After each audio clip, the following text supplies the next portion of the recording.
You ask Tiger to solve. This deals with linear equations with one unknown. The final result is y equals 6. Let's solve it step by step. Group all y terms on the left side of the equation. Add y to both sides. Group like terms. Simplify the arithmetic. Group like terms. Simplify the arithmetic. Group all constants on the right side of the equation. Add 5 to both sides. Simplify the arithmetic.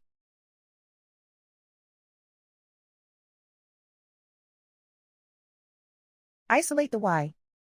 Divide both sides by 8. Simplify the fraction.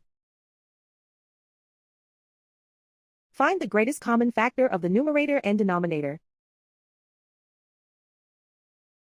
Factor out and cancel the greatest common factor. And so the final result is y equals 6.